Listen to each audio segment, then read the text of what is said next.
Hello, my name is Michael Finney. Today I am joined by Chrissie Pressman and Louie Pecan. Would you guys like to say hello? Hi. Thanks for having us. I'm excited to be here. Perfect. Yeah, let's jump right into it. And that way, we can make the most of our time and have a real conversation with each other, because we haven't hung out together before, even though we're working together on AI film as the AI Film Guerrillas.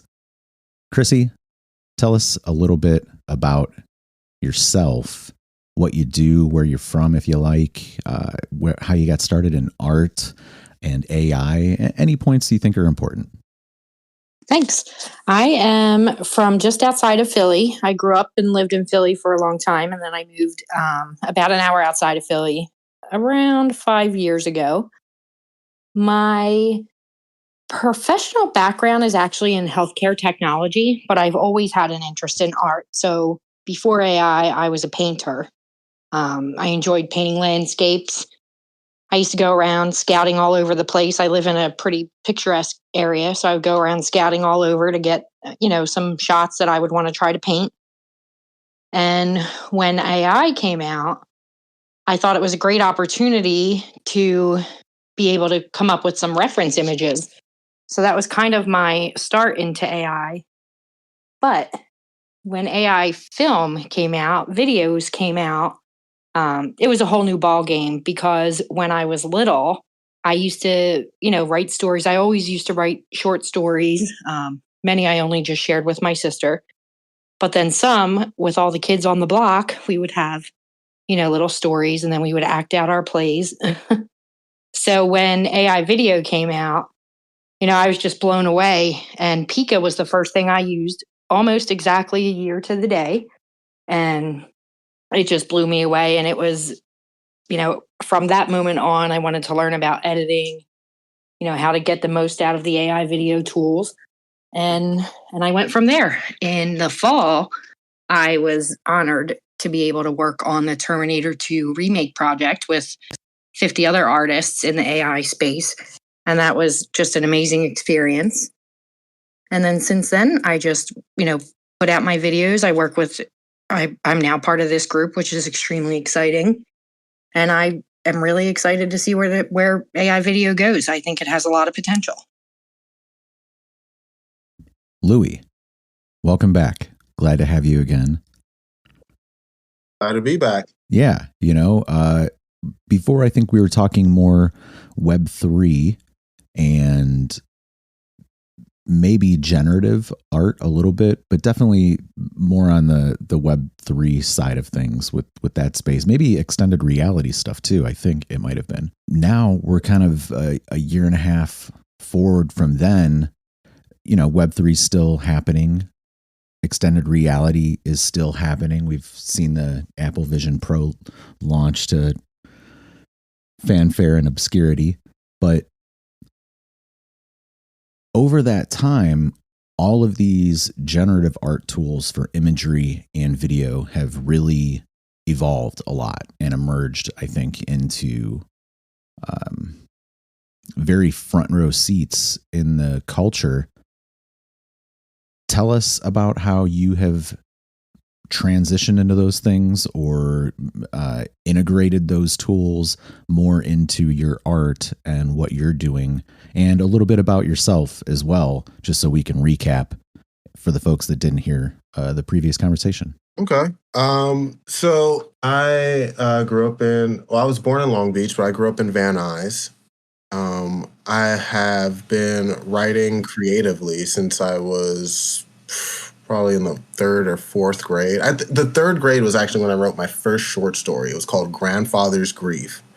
And it was pretty, there was a figure, a person in my life that was really close to me, like a family friend that had passed away from cancer. And that's what inspired that story. It was like the grandfather had, I wrote this in third grade, so I barely remember it, but I do remember the premise was like the grandfather took the grandson to a cliffside and gave him this coin that was like a family heirloom before he passed away. And I had that story on a floppy disk, so I don't have it anymore. But just writing in general has always been my medium of expression. Even when I would like get into trouble as a kid, my mom would have me write essays, explaining like how I felt when I was doing what I did wrong, how it made other people feel, why I did, what was my justification for it, what was my reasoning. And that really helped me express myself and really gain insights and perspective on the world around me. So I ended up like further, like into the future. I've published 3 books of poetry, and that was really the start of my journey. Because at the time at the time of me publishing my first book, I was a fry cook at the mall in San Diego. And I had found this mantra in a book. It was an acronym called KFC. Know what you want, find out what you're getting, and then change what you do until you get what you want. And so I really took that to heart, and I decided, like, I'm really going nowhere as a fry cook, right?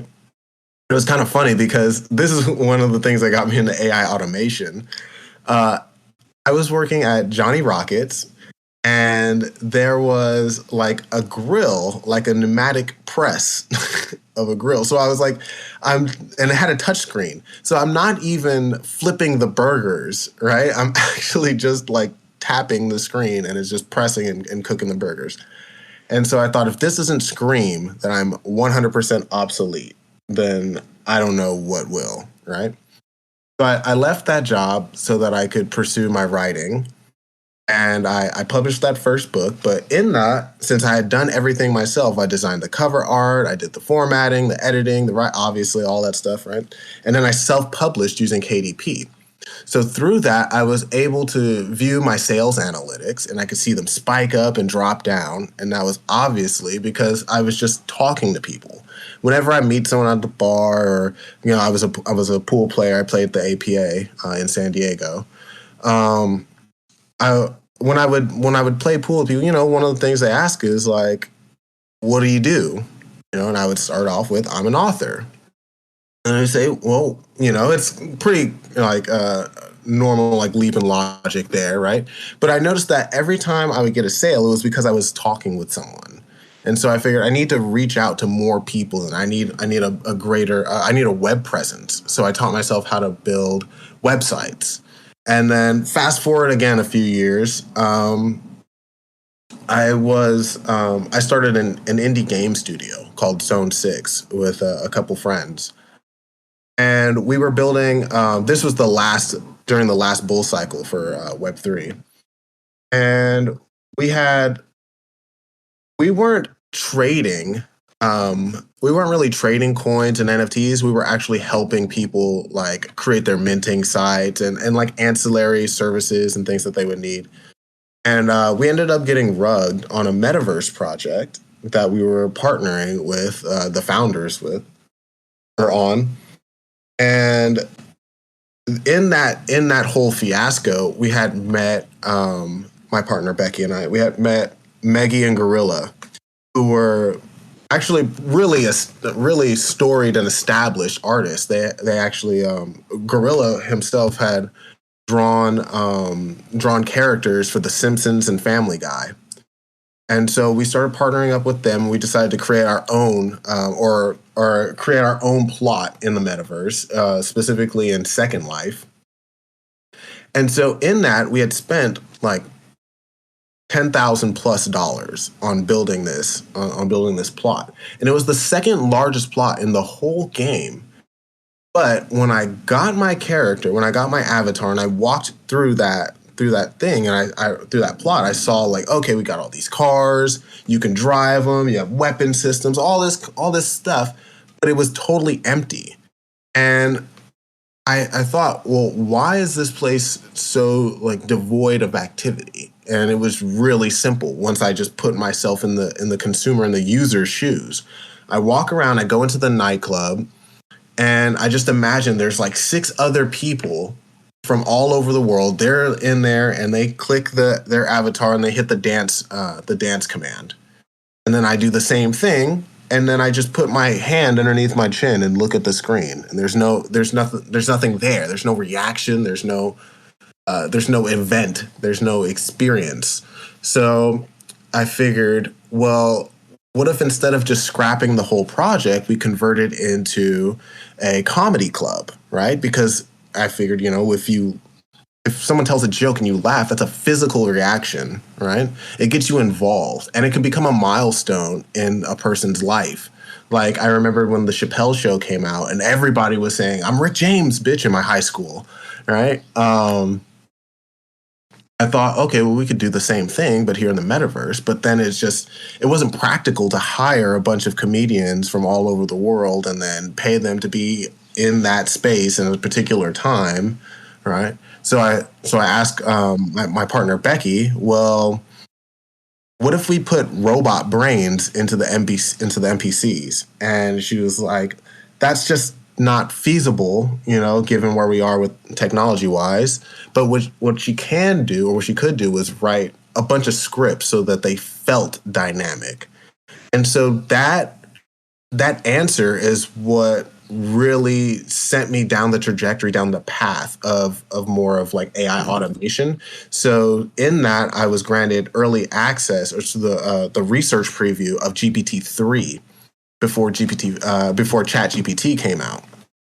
And so I was just experimenting with that, and I was totally blown away. I connected it via shortcuts to my wife's iPhone. So when she activated Siri, she had an additional voice command that would access the OpenAI API. And for my iPad, I would do the same thing. So I would say, "Hey Siri, flame on," right? And so I just started like experimenting more and more, and then I kind of went off on like a bit of a rant. I don't even remember what the original question was. Yeah, it's fine.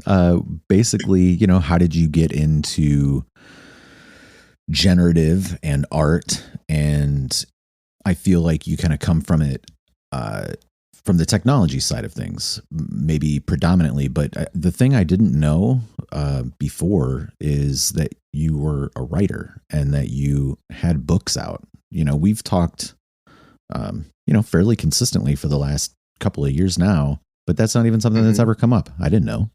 Yeah, it's like there's always so much to talk about with any one person. Like, how do you touch on all those things, Just quickly before we get even further away from that, Chrissie, do you have books out? Yeah, right? No, I do not. Not yet. If I did, I would be telling everyone. Oh, perfect. Well, get on it.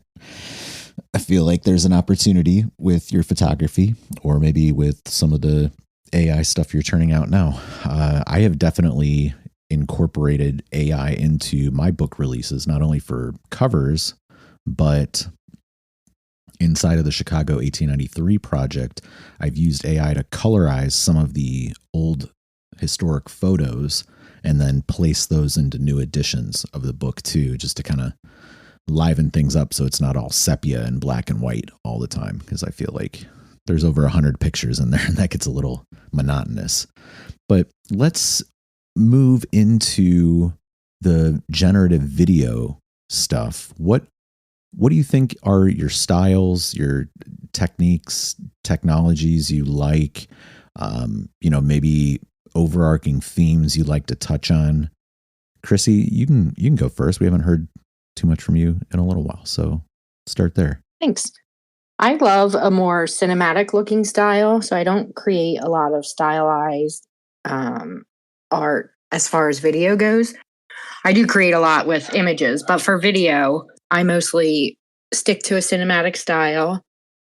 I like heartwarming type sentiments, so I create a lot of that. I like to kind of invoke a lot of emotion in a really short time.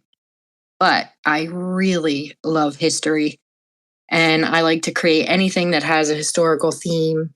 And I feel just recently that the tools are improving so much that it may be a little slow or you don't get the best movement, but if the story is good enough, which there are so many great stories throughout history, if the story is good enough, the videos are advanced enough that when someone watches it, they focus on the story rather than, a year ago when things came out, everybody was more focused on how'd you get that shot? What did it look like? That's morphing too much. So I've had several things now where people have mentioned that they forgot they were watching AI because they loved the story so much. So that's mostly my interest. I would love to just continue creating history themed videos. Maybe, I do kind of tend to pick on some, real life things to make some videos that have happened to me personally, but I'm very interested in seeing what I can do with some of my favorite moments in history. Which are what? Well, I love anything World War II related. My grandmother has a cousin that won the Congressional Medal of Honor, so I would love to do something on his story and how he, what he did to get the Medal of Honor. I love a lot of British royal history, especially from the Tudor dynasty. But I also love Queen Victoria, and there's so much there around, just the revolution of technology. And Prince Albert, he really was a huge advocate for technology, even when she wasn't. So I think there's really great stories around there. And then I just love basic everyday stories. Like, this is what happened, 100 years ago today, the small, little, tiny stories that were just a blip in someone's life that people don't know about. I used to read a lot of, people, especially in the 1800s, they wrote in diaries and they published their diaries. So there's these old book sites that you can go on and just read old books that probably no one ever reads now. So I like to read a lot of old diaries, and there's just so many small little things. Like, I'm fascinated that a kid back in, the 1700s could walk in the woods and identify exactly which parts of which trees could make a rocking chair, for example. So just kind of a day in the life of that kind of lifestyle.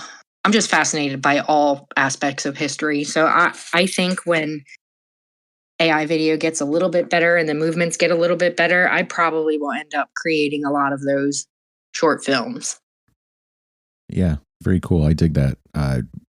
As I had said before, yeah, I would like to work with you on something. I feel like maybe the aesthetic is similar, but our interests, obviously I play with historical material as well too. So maybe there's something there. We'll see. Yeah, it's so fun, especially reading. Maybe a month or two ago, I was working on a project and I got to read, documents from the 1500s, which took a little time because they speak differently. So, But by the end of my few weeks of reading it, I felt like I could speak fluent 1500 style English. So it's really fun to dig into those, primary sources like that. That's my favorite part. Louie, how about you? What are you interested in? What inspires you? Where are you trying to go? I make AMVs. And I make all my videos not for any profit or anything like that. I just make them as just my own individual expression. It's just something that's like a pattern interrupt for me. It helps me feel more grounded and more in touch with who I am as an individual. So that music is just such a huge part of my life. So I pick, like, I'll make like sets of music videos, and I'll have them all be correlated, like cohesive and linear in some way that may not be apparent, like superficially, but like that I'll have like Easter eggs and things like that inside of the actual visuals. But yeah, I really don't have like any like one particular like style or technique that I use. I just let it flow out of me. I like with the last video, I just set out the different tools that I wanted to use, and then I just kind of played with them until something worked, and then I make my videos very intuitively, right? Yeah, that's the short and long of it. Yeah, fair. I started making them.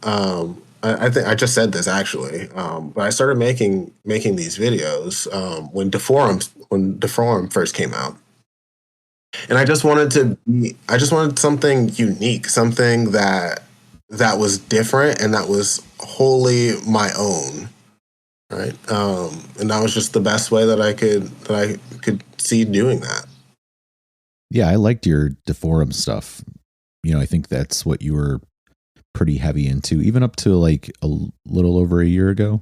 You were still doing a lot of Deforum stuff and pushing it out, and like using AI really heavily across the board, not only for obviously Deforum and Stable Diffusion, but like creating your narrative, and then also for the voiceover and stuff like that too. You were very early on a lot of that stuff, I feel like. Yeah, and it really just came from that metaverse project where I was like, okay, can we put robot brains in these NPCs or not?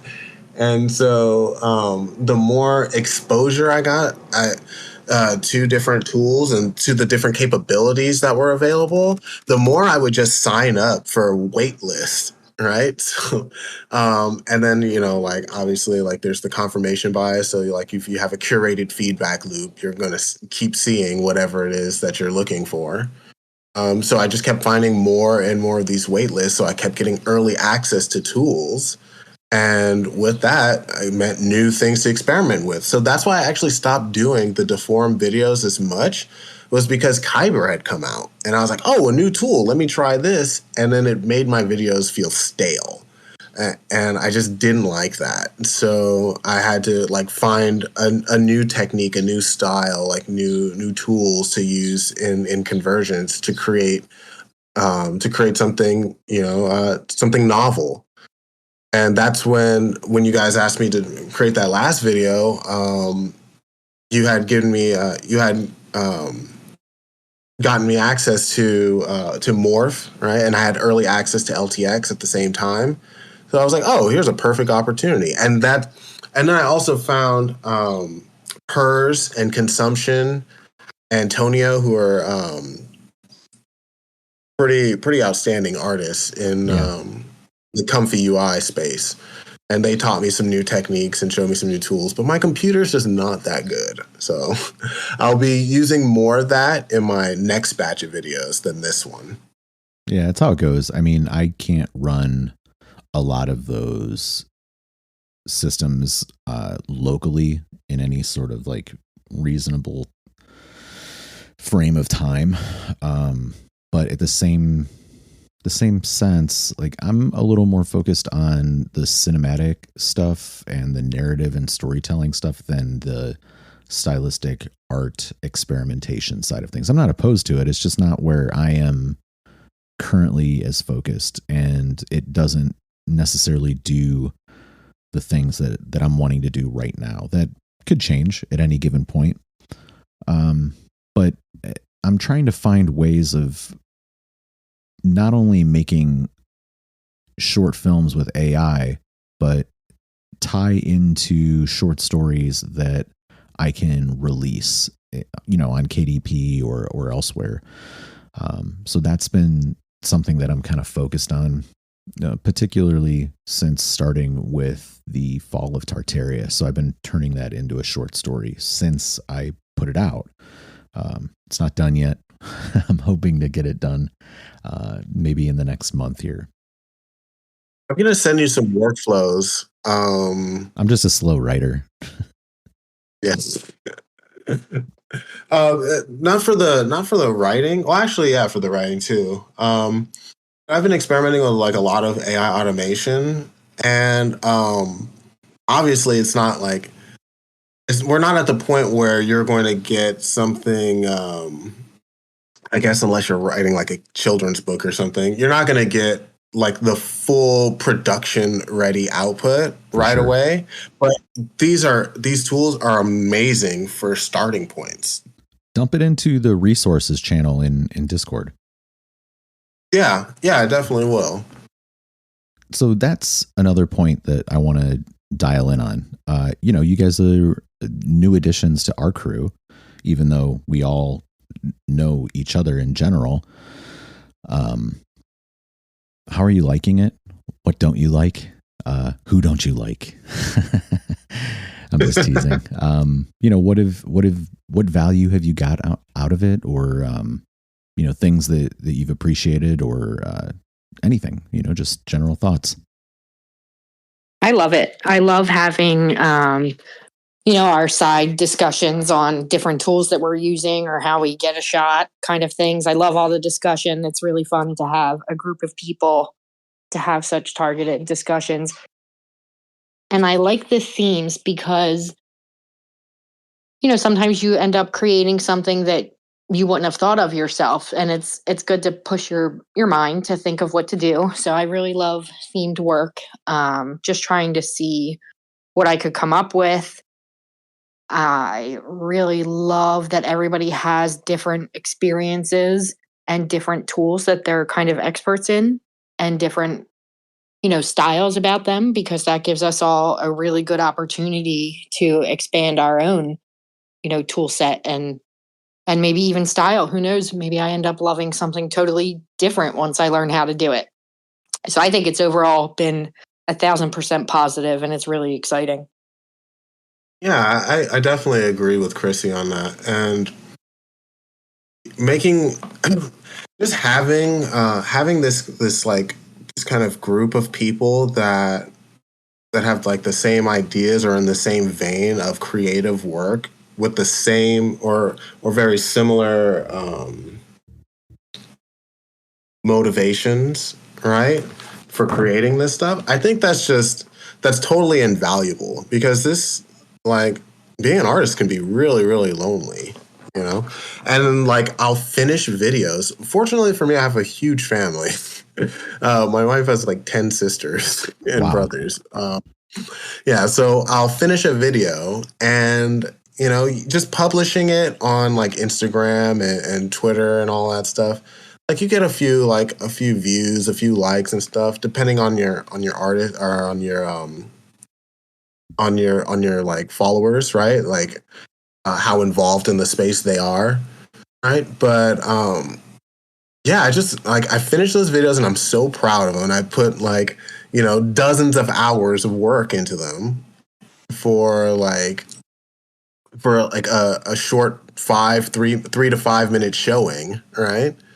To my siblings, and it feels really good. It feels better when you're showing your work to people that appreciate the time and the effort and the techniques and the resources that you had to leverage in order to create this output, right?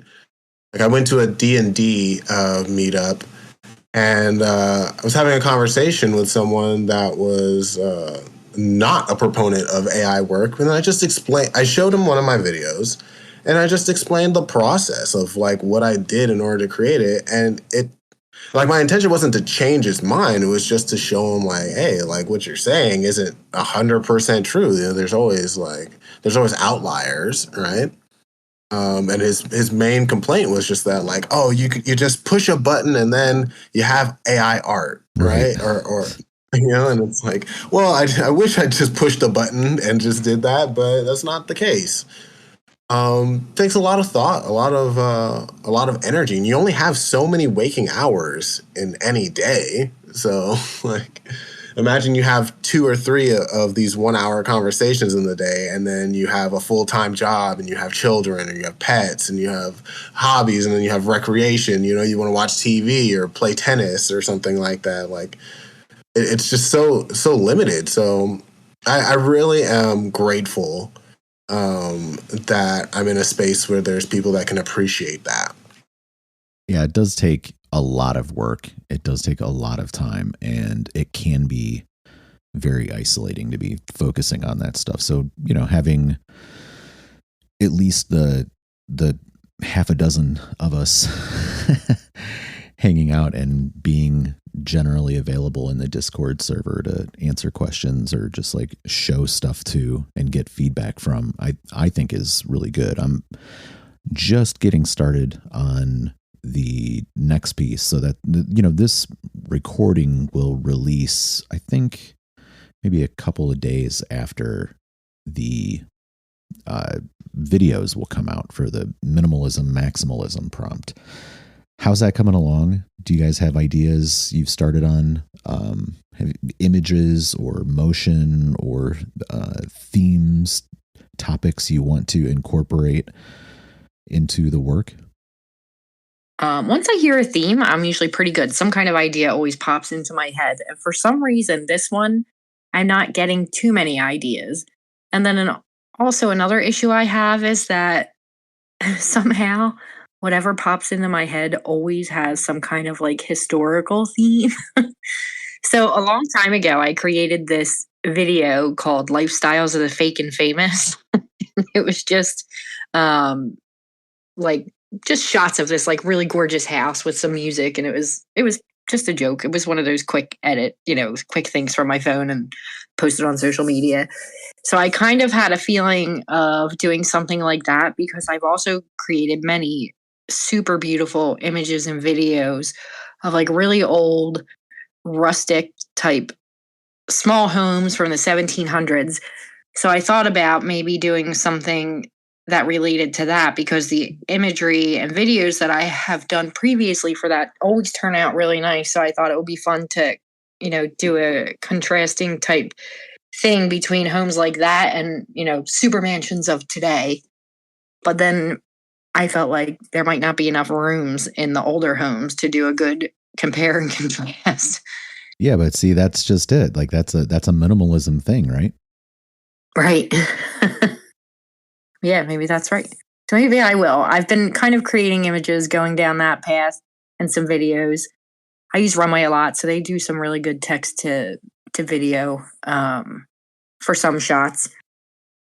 And then another idea I also had was I kind of make these little, makeup-y type fun fashion-y little reels when I'm bored, which is just I kind of create a prompt of this image and then I just keep re-rolling it to get all these different shots and I just throw them all together in super fast, in a super fast edit to some music. And I thought maybe having, a really natural makeup type person with an extremely extravagant, fun, makeup type made up type person doing something like that. So I'm still toying around with some ideas and I probably will end up doing something that is neither of those two. Because whenever something comes to me, it's just so weird. I was like this with painting too. Whenever something comes to me, I'm great. I go full steam ahead and I can usually get things done in a decent time and I have a lot of fun doing them. It's just a matter of getting the idea to pop into my head. So I'm still toying around with where I'm going to go. Yeah, I've really just started grabbing up assets and creating images. So, I don't even have a second of video put together yet. Hopefully in the next couple of days, I'll actually start doing that. What about you, Louie? How you got any ideas? What have you started doing? I think I totally missed the boat on that one. Like, what project was that? It just turned into a cartoon character for a second. No, so the next theme is minimalism, maximalism, and basically, juxtaposing those concepts and the duality of that nature. However you want, it doesn't make any difference. But I would say pop into the work in progress critique channel because Neil has been doing some awesome stuff. I think I really like what he's been putting together, just the previews. But it's the same as it was before. There's no particular directive. You take it wherever you want, use whatever you want, and then we'll debut them next week. I already have ideas. I like I did a video. Actually, you've probably seen it. One of my earlier deform videos, I did it was totally in it was like a pencil drawing animation style. And it's actually a French song called Saint Rayon, which is how I knew that rayon meant nothing in French when Dave was talking about it during that last space. Um, yeah, I was thinking of doing something like that, just given the minimal maximalist kind of thing.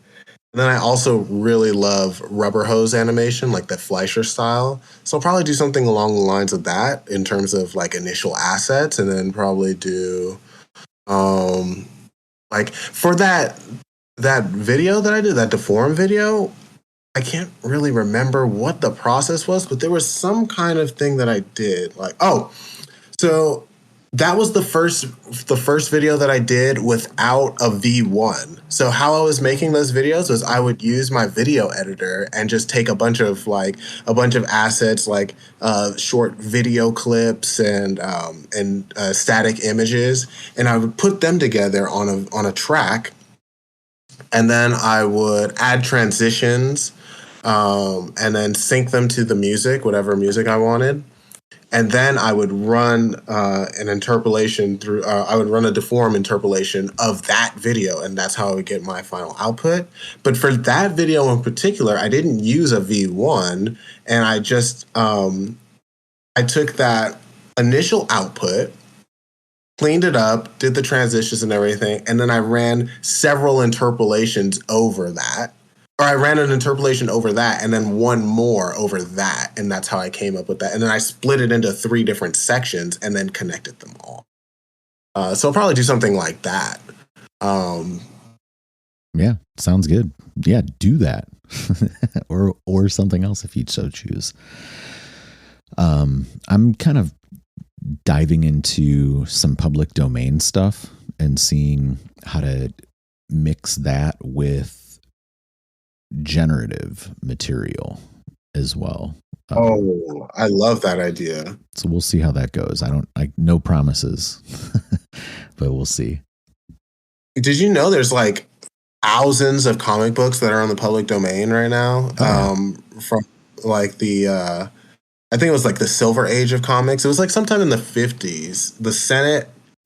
Well, it depends on when it was published, but then there are renewal phases that occur. So it kind of comes down to whether or not the publishers followed through with the renewal processes as the intellectual property rights were extended over the second half of the 20th century by, predominantly Disney lobbying to get that stuff move forward so they could keep Mickey Mouse out of the public domain. Yeah, the comic books that I'm talking about in particular are, so there was like this Senate committee that was trying to stop juvenile delinquency by censoring comic books. And so that initiative shut down a ton of publishers. And there was this guy who's kind of a creep. He bought all of those. What are they called? They're like presses. They're like metal sheets that you use to like print the comics. Well, he bought a bunch of these and then hired like a bunch of outsourced a bunch of artists, like really really cheap artists, to just kind of like redo these comics. I forgot his name too. But these comics became kind of synonymous with like cheap, like low effort works because of what he was doing, right? So he'd basically take all these comics that were no longer being produced, and then he would revamp them, right? And then he would sell them in like every single mom and pop store for like 3 for a nickel or something like that. And yeah, there's a ton of like superheroes and stuff that kind of got lost in that. So yeah, that's what I was bringing up. That's kind of wild. Yeah, I am familiar with what was going on in terms of the, I don't know, protection of the youth, let's say, in regards to comic books in that time. But I didn't know that other story that you're telling. I have to find that, or if you have a link, share it with us, because I'd take a look. Yeah, I'm looking for the link right this second, actually, because it was an interesting story that I heard probably about a year or so ago, and I shared a concept that I had with my friend Brock, who's an inventor, and he was just totally inspired by it. But I didn't really take it anywhere because at the time it was just like, I think GPT-3 was the most advanced model, and I just didn't have the bandwidth to like recreate like dozens of comic books, at the time. But I thought it was a really cool idea. Just giving new life to these archived works was kind of what I was getting at. Yeah, absolutely. Yeah. And that's, again, like I am always kind of looking for assets in that space. That's a lot of how, my first book and documentary got created. We have a little bit of time before Chrissie has to go. So are there any other things that you guys want to talk about or address, or that you haven't gotten to say that you have a burning desire to get out into the world? Yes. Chrissie, share your photography with me. I would love to see it and share some of my own. That's all. Thank you. I will. I had to dig it all out. My assets folders everywhere are out of control. It's so funny.